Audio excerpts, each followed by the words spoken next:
มาพี่น้องกินข้าวนำกันมื้อนี้ตบหน่อไม้นั่งดินเนาะแล้วก็เจียวกะปิพี่น้องแล้วก็ปิ้งปลาทูกับถั่วเนาะมาแซ่บๆหน่อไม้เฮาอือ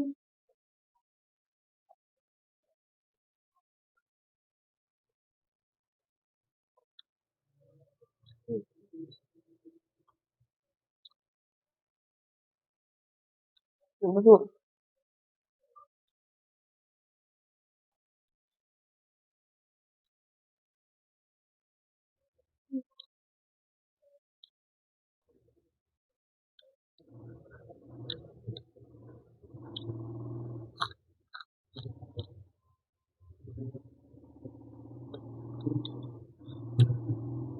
หากินกับผู้มักเนาะพี่น้องเนาะนั่งดินข้าวตอกมาเรียบร้อยเลยอืออือ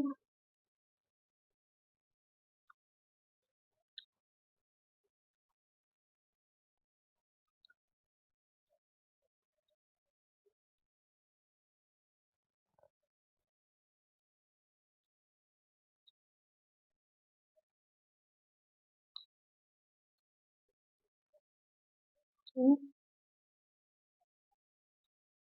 แบบหยัง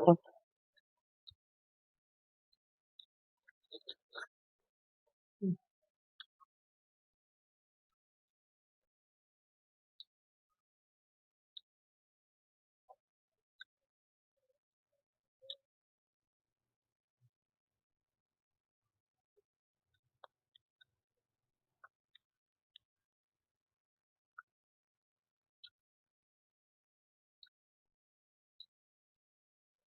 อือ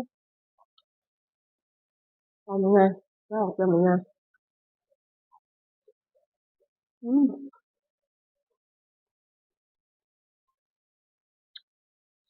ตามพี่น้อง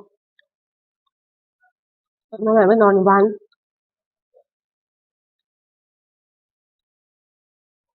มื้อไหนนั่งดินเนาะเช้าจนเปื่อยหน่อไม้ขาวๆสดน้ำเจียวกะปิลงไปหวานจ่อยๆอือคักๆอือมันตำเข้ามานะมันหอมกะปิเนาะอือ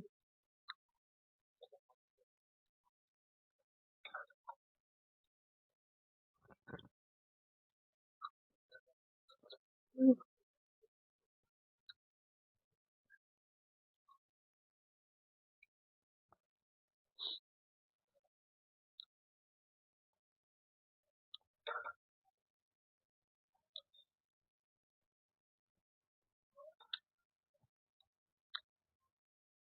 ออือ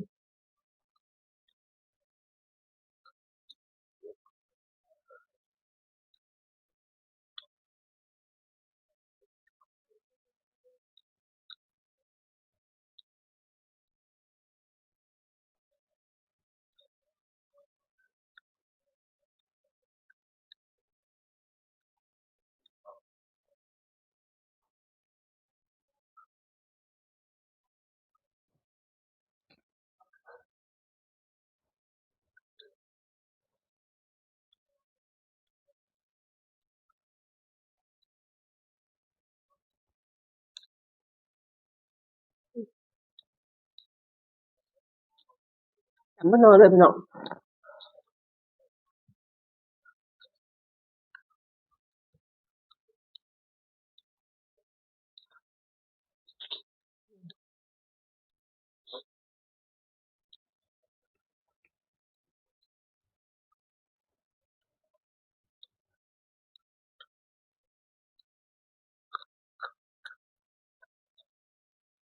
อืม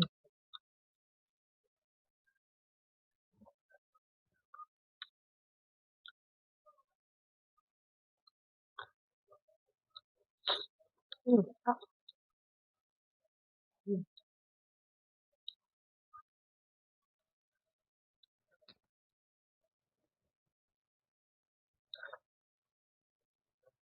อืม